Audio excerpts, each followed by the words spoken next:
말씀은 신약성경 로마서 7장 7절에서 25절까지의 말씀을 제가 봉독하도록 하겠습니다. 그런즉 우리가 무슨 말을 하리요? 율법이 죄냐? 그럴 수 없느니라.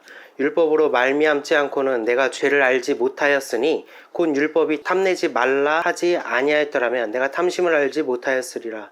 그러나 죄가 기회를 타서 계명으로 말미암아 내 속에서 온갖 탐심을 이루었나니 이는 율법이 없으면 죄가 죽은 것임이라. 전에 율법을 깨닫지 못했을 때에는 내가 살았더니 계명이 이름에 죄는 살아나고 나는 죽었도다. 생명에 이르게 할 그 계명이 내게 대하여 도리어 사망에 이르게 하는 것이 되었도다. 죄가 기회를 타서 계명으로 말미암아 나를 속이고 그것으로 나를 죽였는지라. 이로 보건대 율법은 거룩하고 계명도 거룩하고 의로우며 선하도다.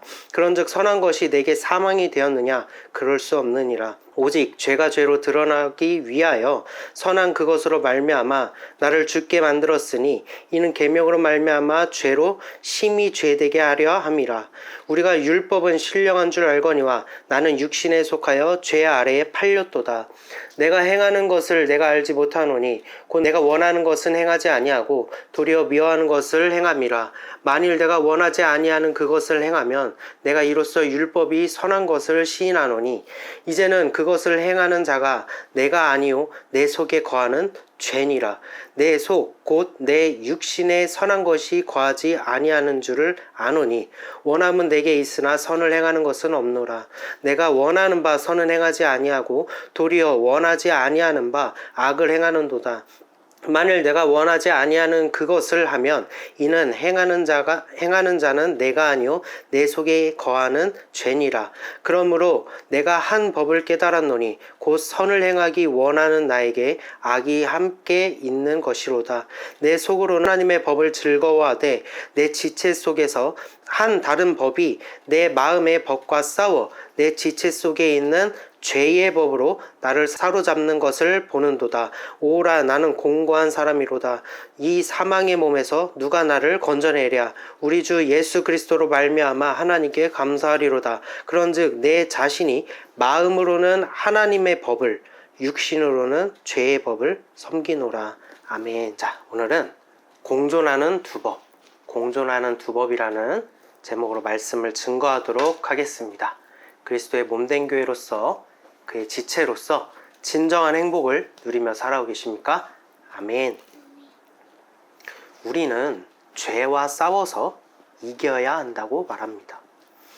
모든 죄들을 회개하고 거룩해질 때, 그리고 그것을 내 인생의 마지막 순간까지 온전해야만 구원에 이를 수 있다라고 생각합니다. 그래서 죄 없이 살기 위하여 노력합니다. 모르고 지은 죄는 어쩔 수 없더라도 적어도 내가 인지하고 있는 죄들은 돌이켜 회개해야 된다고 말합니다. 죄가 있으면 구원에 이를 수 없다는 것은 인정하면서도 정작 죄에 대한 문제는 확실하게 정립하려는 시도를 하지는 않는 것 같습니다. 몰랐던 것은 몰랐으니 어쩔 수 없고 그저 최선을 다하면 하나님께서 참작해 주실 것이라면서 두루뭉술하게 넘겨지는 것이 어찌 보면 죄의 문제일 수도 있어요. 그렇게 우리는 죄와 싸우고 오늘도 내일도 앞으로도 넘어지기를 반복합니다. 결국 교회건 관계건 전부 가식처럼 위선처럼 다가오고 모든 것이 부질없다고 느끼는 때가 찾아오기도 합니다.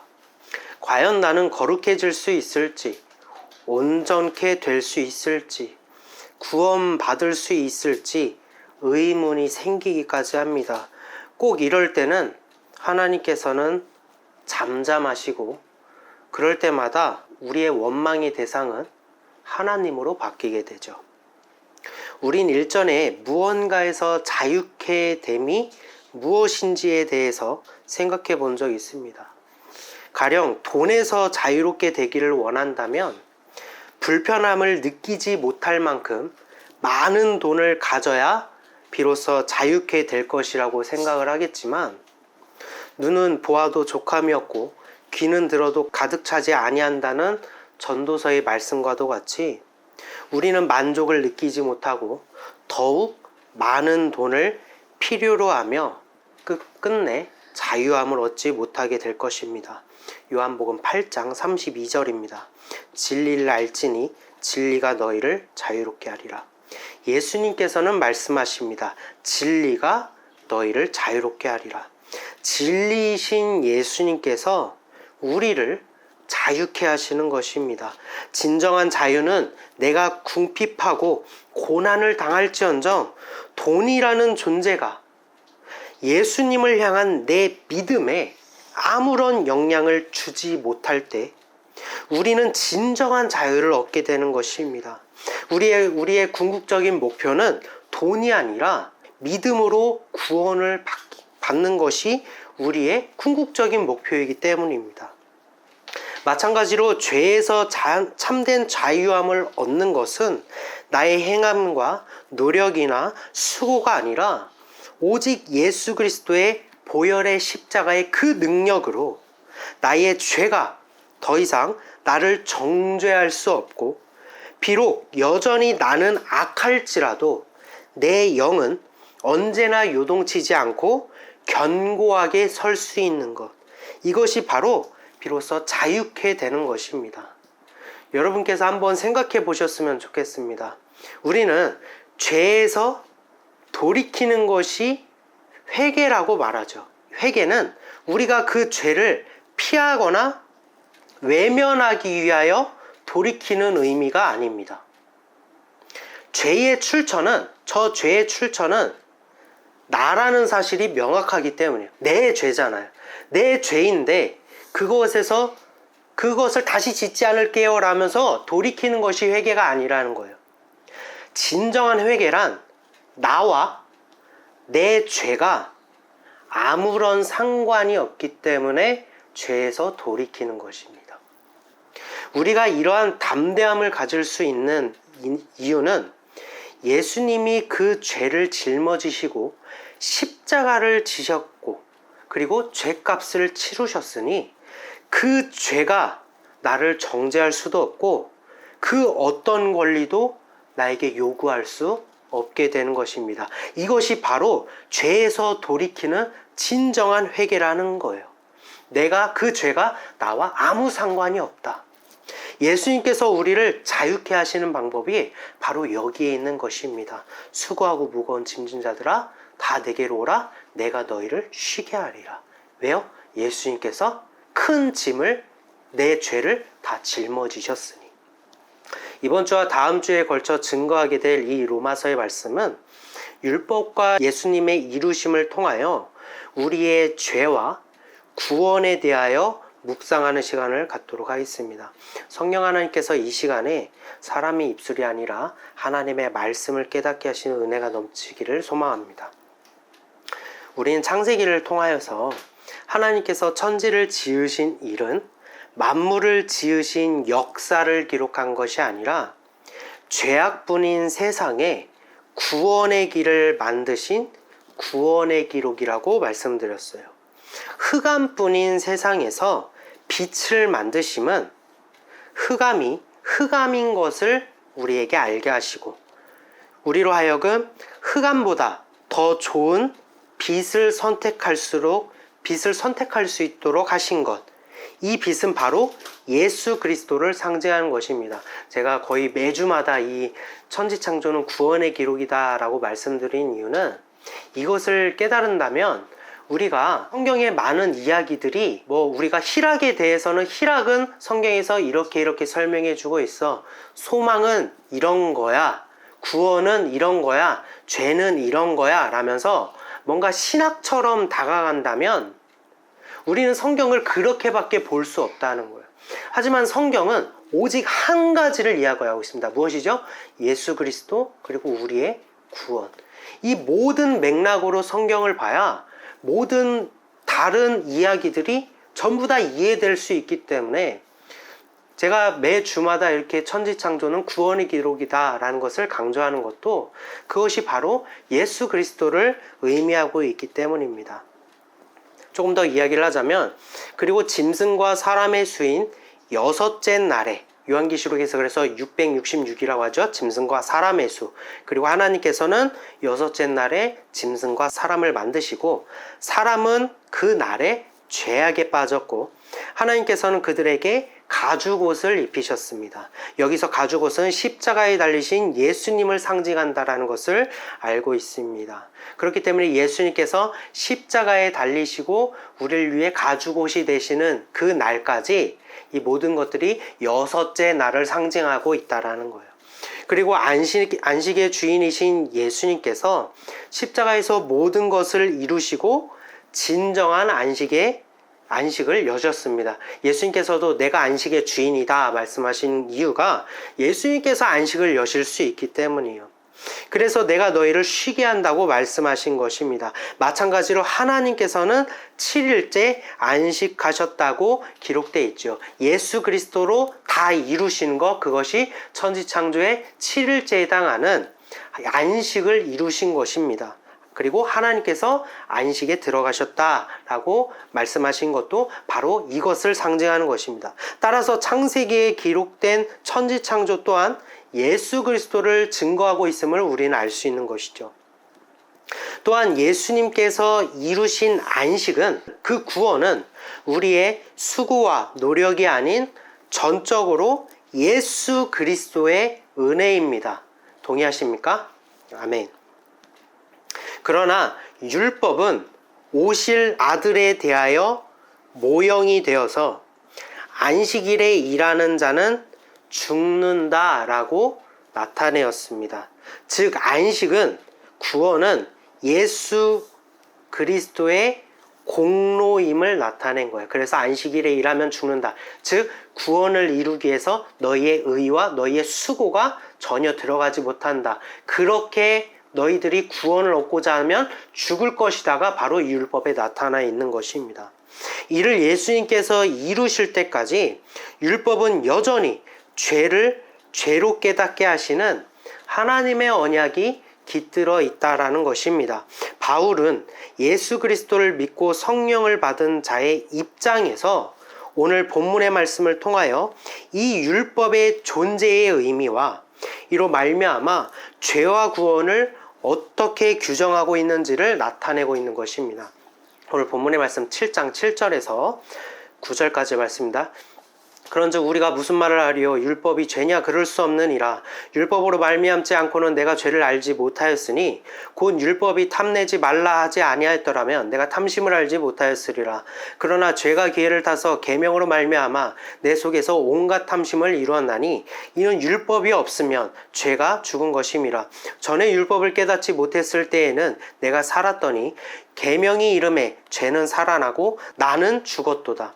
바울은 율법으로 말미암아 죄를 죄로 깨닫게 되었다고 증거합니다. 가령 우리가 깨닫지 못하는 탐심이 율법이라는 계명을 통해서 탐심이 생겼다는 것이 아니라 탐심인 것을 깨닫게 되었다라는 거예요. 그것이 탐심이었구나를 깨닫게 되었다라는 것입니다. 이것은 명확한 해석의 차이를 갖고 있습니다. 율법으로 인하여 탐심이 생긴 것이라면 그것은, 그 탐심은 내 안에 없었다가 율법 때문에 어디선가 내 안으로 왔다는 의미겠죠. 즉 나는 깨끗하지만 율법에 의하여 죄가 나에게 깃들은 것으로 해석되어 줄 수 있는 것입니다. 그러나 탐심을 이루었다는 것이 탐심인 것을 깨닫게 하는 것이라면 그 탐심은 본래 내 안에 있었다라는 것이고 그것을 탐심으로 알게 되었다라는 것이죠. 하나님께서 천지를 창조하실 때 어둠뿐이었으나 빛을 만드셔서 어둠이 어둠인 것을 깨닫게 된 것처럼 율법으로 인해서 나는 탐심이 있었구나, 나는 죄악이구나를 깨닫게 된다라는 것입니다. 그리고 바울은 이 율법으로 인하여 자신은 죄에 대하여 죽었다라고 고백합니다. 10절에서 14절입니다. 생명에 이르게 할 그 계명이 내게 대하여 도리어 사망에 이르게 하는 것이 되었도다. 죄가 기회를 타서 계명으로 말미암아 나를 속이고 그것으로 나를 죽였는지라. 이로보건대 율법은 거룩하고 계명도 거룩하고 의로우며 선하도다. 그런즉 선한 것이 내게 사망이 되었느냐? 그럴 수 없느니라. 오직 죄가 죄로 드러나기 위하여 선한 그것으로 말미암아 나를 죽게 만들었으니 이는 계명으로 말미암아 죄로 심히 죄되게 하려 함이라. 우리가 율법은 신령한 줄 알거니와 나는 육신에 속하여 죄 아래 팔렸도다. 선은 나의 죄를 옳다고 말해주는 것이 선이 아닙니다. 많은 이들이 하나님께 기도드릴 때 자신의 기도 제목에 대하여 분별하기는 그다지 신경 쓰진 않는 것 같아요. 그 간구가 이미 스스로 정당하다고 규정했기 때문입니다. 그래서 하나님께서는 언제나 동일한 분이시라고 시인하면서도 자신의 원대로 이루어 주신 하나님은 선하시고 거절하신 하나님은 원망의 하나님인 모순된 모습들을 우리에게서 찾아볼 수 있게 되는 것입니다. 선은 나의 죄를 깨닫게 하시고 나를 궁극의 선으로 이끄시는 것이 선한 것입니다. 나에게 선이 전제되어지면 안 된다는 거예요. 우리는 약을 먹기 위해 병에 걸리지 않죠. 병에 걸린 것을 알아야 약을 찾고 그것을 먹게 되는 것입니다. 마찬가지로 하나님께서는 우리에게 구원을 주시기 위하여 율법으로 모두를 죄에 가두신 것이 아니라 율법으로 죄를 죄로 깨닫게 하실 때 우리는 구원을 갈망하게 되고 어둠보다는 빛이 더 좋은 가치임을 알게 되고 그것을 선택하고 그것을 원할 때 그 구원을 얻게 하시는 것입니다. 예수님께서 율법 이후에 새 언약이신 이유가 바로 여기에 있는 거예요. 따라서 바울도 율법에 의하여 자신은 죽게 되었다라고 고백합니다. 하지만 그가 절망하지 않는 것은 주시는 구원이 무엇인지를 알기 때문에 결국 율법에 의해서 나는 죄에 팔리고 죽은 자가 되었지만 끝내 구원을 주실 것을 알기 때문에 그 율법이 선한 것임을 증거하고 있는 것입니다. 그리고 이러한 복음의 경륜이 지금 자신에게 어떻게 이루어지고 있는지를 말해주고 있습니다. 15절에서 16절입니다. 내가 행하는 것을 내가 알지 못하노니 곧 내가 원하는 것은 행하지 아니하고 도리어 미워하는 것을 행함이라. 만일 내가 원하지 아니하는 그것을 행하면 내가 이로써 율법이 선한 것을 시인하노니.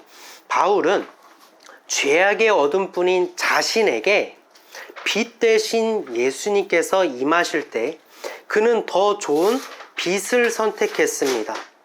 따라서 그가 원하는 것은 빛이 되었고 자신의 근원인 죄악, 즉 어둠을 미워하게 된 것입니다. 이것은 죄악된 것들과 선한 것들을 각각 나열하여서 좋은 가치를 선택하였다라는 개념을 초월하는 거예요. 우리가 예수님을 선택하냐? 빛을 선택해야지. 이것이 거짓말과 진실 중에 진실을 선택해야지 이런 의미가 아니라는 거예요. 언뜻 듣기에 생소하겠지만 이렇게 표현할 수도 있을 것 같아요. 바울이 말하는 것은 평화보다 예수를 선택하는 것입니다. 여러분 이 말이 이해가 되시나요?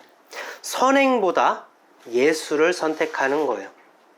탁월함보다 예수를 선택하는 거예요. 깨끗함보다 예수를 선택하는 것입니다. 바울이 원하고 선택하는 것은 우리가 생각하는 그런 좋은 가치가 아니라 오직 예수님 한 분뿐이며 따라서 자신은 예수가 아닌 모든 것들을 잃어버리고 배설물로 여겼다 고백하는 것이 바로 이러한 이유에 있는 것입니다. 그러나 바울의 그러한 결단에도 불구하고 어째서인지 바울은 그가 원하지 않는 것들을 자꾸만 행하게 되는 자신의 모습을 발견하게 됩니다. 그리고 그는 이 원치 않는 행위에 대해서 그는 이렇게 말합니다. 17절에서 20절입니다. 이제는 그것을 행하는 자가 내가 아니요 내 속에 거하는 죄니라. 내 속 곧 내 육신에 선한 것이 거하지 아니하는 줄을 아노니 원함은 내게 있으나 선을 행하는 것은 없노라.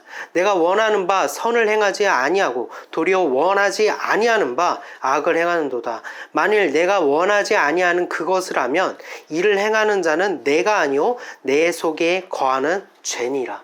바울은 자신의 죄에 대하여 무책임하게 회피하려는 것일까요?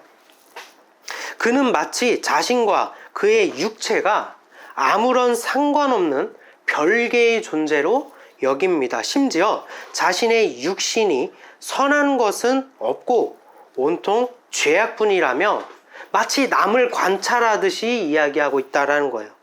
하지만 여기서 주목할 만한 사실은 그는 이미 사도로 부르심을 받은 자였다라는 거예요. 그리고 그는 자신이 깨달은 것을 우리에게 말해줍니다. 21절에서 24절입니다. 그러므로 내가 한 법을 깨달았노니 곧 선을 행하기 원하는 나에게 악이 있는 것이로다. 내 속으로는 하나님의 법을 즐거워하되 내 지체 속에서 다른 한 법이 내 마음의 법과 싸워 내 지체 속에 있는 죄의 법으로 나를 사로잡는 것을 보는도다. 오라 나는 공고한 사람이로다. 이 사망의 몸에서 누가 나를 건져내랴. 그가 깨달은 것은 예수 그리스도를 믿음으로 자신은 은혜에 속해 있다고 여겼으나 그가 육신에 있는 한 하나님의 법과 육신의 법이 공존하는 가운데 끊임없이 싸워야 된다라는 거예요. 이는 예수님께서 십자가를 다 이루셨지만 그가 육신을 벗어버릴 때까지 그의 근본은 여전히 죄악과 흑암에 있는 것을 증거하는 것입니다. 이러한 원리는 우리가 다른 곳에서도 좀 살펴볼 수 있습니다. 하나님께서 택하신 이스라엘 민족은 애굽의 포로가 되었을 때, 포로 시절 때 애굽에 속한 자, 즉 예수 그리스도가 아닌 것은 모든 것이 죄라고 죄악인 것처럼 육신의 법을 따르는 자들이었죠. 그러나 그들이 소망하는 중에 하나님께서 그들을 출애굽시키셨습니다. 홍해 바다 앞에서 그들은 선택해야만 했습니다. 뒤로는 애굽이라는 육신의 법이 이스라엘을 올가매기 위해 추격하고 있습니다. 그리고 홍해를 건너야 하는 것은 하나님의 말씀을 선택하는 생명의 법이 됩니다. 뒤로는 육신의 법이 나를 추격하고 그리고 홍해를 건너는 것이 생명의 법인 거예요. 그러나 그 바다가 갈라지기까지 기다리는 것은 너무나도 두렵고 힘든 일입니다. 하지만 이스라엘을 지키시고 이끄실 것이라는 하나님의 법에 순종해야만 합니다. 바다가 갈라집니다. 하지만 그것은 상식적이지도 않고 납득이 안 되는 상황입니다. 그 바다가 다시 자신들을 덮칠 수 있다라는 불안감도 떨쳐버릴 수가 없습니다. 그러나 건너야 하는 것이 하나님의 법, 즉 생명의 법인 것입니다. 포로의 시절 때도 그리고 홍해 바다를 건너는 그 순간에도 이스라엘 백성들은 두 가지 법 중에 공존하는 중에 선택해야만 했어요. 그들은 홍해를 건넜고 애굽의 군대는 홍해에 수몰되어 더 이상 그들을 추격할 수 없게 되었습니다. 비록 광야라는 고난이지만 이제는 하나님의 법만이 남아있을 것이라고 생각합니다. 하지만 그들은 우상을 만들고 하나님 말씀에 순종하여 여전히 육신의 법을 따르게 됩니다. 육신의 법의 추격이 이제 끝났는데도 불구하고 그들은 여전히 육신의 법을 따르고 있다는 거예요. 이 이야기에서 완벽하게 육신의 법만 존재할 때는 언제였습니까? 포로 시절이었습니까? 아니죠. 그때도 하나님이 우리를 구원하실 것이라는 소망을 갖고 있었잖아요. 그리고 완벽하게 생명의 법만 존재할 때가 언제였습니까? 광야였습니까? 아니죠. 그들은 또 우상을 만들고 하나님의 말씀에 불순종하며 육신의 법을 따랐습니다. 애굽의 포로 때부터 광야에서 하나님과 함께 할 때 그 언제나 두 법은 공존했고 그들은 선택해야만 했습니다. 공통점은 무엇이죠? 그들이 육신 안에 있는 한. 로마서 7장 25절입니다. 우리 주 예수 그리스도로 말미암아 하나님께 감사리로다. 그런즉 내 자신이 마음으로는 하나님의 법을, 육신으로는 죄의 법을 섬기노라. 마찬가지로 바울도 우리가 육신을 벗어버리는 그날까지 육신의 법과 생명의 법의 공존 속에 나를 구원하신 예수 그리스도를 선택하고 또 그저 선택할 뿐인 것입니다. 이러한 로마서의 말씀은 자칫 생각하면 허무하게 느껴질 수도 있겠습니다. 우리는 노력과 수고를 좋은 가치로 여기고 그렇게 배우고 그렇게 살아가고 있지만 성경은 분명하게 그것이 아무런 의미가 없음을 말해주고 있기 때문이에요. 바울조차 육신의 법에 맞서서 내가 이기겠습니다 라고 호언장담하는 것이 아니라 육신으로는 육신의 법을 섬기고 영으로는 하나님의 법을 섬긴다며 명확하게 경계를 구분합니다. 있는 그대로 두 법이 공존된 자신의 존재를 받아들이게 된 거예요. 그래서 율법으로서 사망에 이를 수밖에 없는 자신을 바울은 담대하게 받아들일 수 있는 이유가 그에게 있었습니다. 그래서 받아들일 수 있게 된 거예요. 갈라디아서 2장 20절입니다. 내가 그리스도와 함께 십자가에 못 박혔나니 그런즉 이제는 내가 사는 것이 아니요 오직 내 안에 그리스도께서 사시는 것이라. 이제 내가 육체 가운데 사는 것은, 여전히 육체 가운데 살고 있다는 거예요. 육체 가운데 사는 것은 나를 사랑하사 나를 위하여 자기 자신을 버리신 하나님의 아들을 믿는 믿음에서 사는 것이라. 아멘. 그것은 바로 율법으로는 사망에 이를 수밖에 없는 저와 여러분의 죄를 아무런 죄가 없으신 예수님께서 홀로 다 짊어지시고 십자가에서 하나님의 모든 진노를 감당하셨기 때문입니다. 우리가 오직 예수 그리스도를 믿는다면 십자가의 도가 나에게도 이루어진다라는 거예요. 우리의 죄악의 육신은 예수 그리스도와 함께 십자가에 못 박혔으며 우리의 영은 하나님께서 그 아들을 살리심과 같이 우리 또한 예수 안에서 그 영이 살 수 있게 되기 때문입니다. 내 안에 두 법이 공존하는 공고한 심령 가운데 오직 십자가만이 경계를 지을 수 있게 만듭니다. 오직 보혈의 십자가만이 나를 죄와 상관없는 깨끗한 존재로 만들게 됩니다. 오직 보혈의 십자가만이 나의 근원이 죄였음을 깨닫게 된 것입니다. 오직 보혈의 십자가만이 내가 죄에서 정죄받지 않을 유일한 증거가 되는 것입니다. 그리고 이 놀라운 구원의 비밀이 오늘 우리 가운데 성취되어야만 합니다. 그것은 알고 지식을 쌓는 것으로 얻어질 수 없습니다. 오직 그리스도의 영이신 성령을 구하고 또 구하고 간절히 구하며 내 안에 성령이 임할 때 이 모든 성경의 언약이 남 얘기가 아니라 바로 여러분의 이야기로 성취될 수 있는 것입니다. 죄와 구원, 그리고 나와 예수 그리스도, 오직 예수를 믿고 성령을 구하심으로 바로 지금 그 해답을 얻으시는 성도 여러분이 되시기를 소망합니다. 잠시 기도한 시간 갖도록 하겠습니다.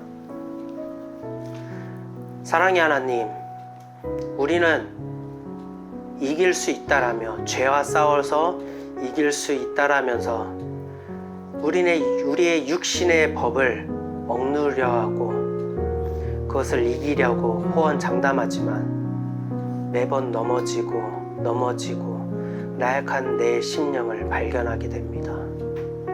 주님, 우리의 관심이, 우리의 열심이 죄를 이기는 곳에 향하지 않고 예수를 믿음에 향하게 하여 주시옵소서.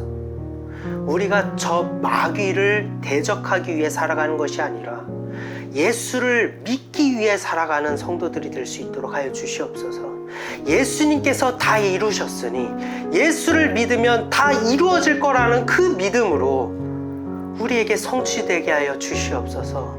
우리 안에 계시는 성령 하나님, 우리가 무엇을 바라보고 살아갑니까? 우리가 무엇을 염두에 보고 살아갑니까?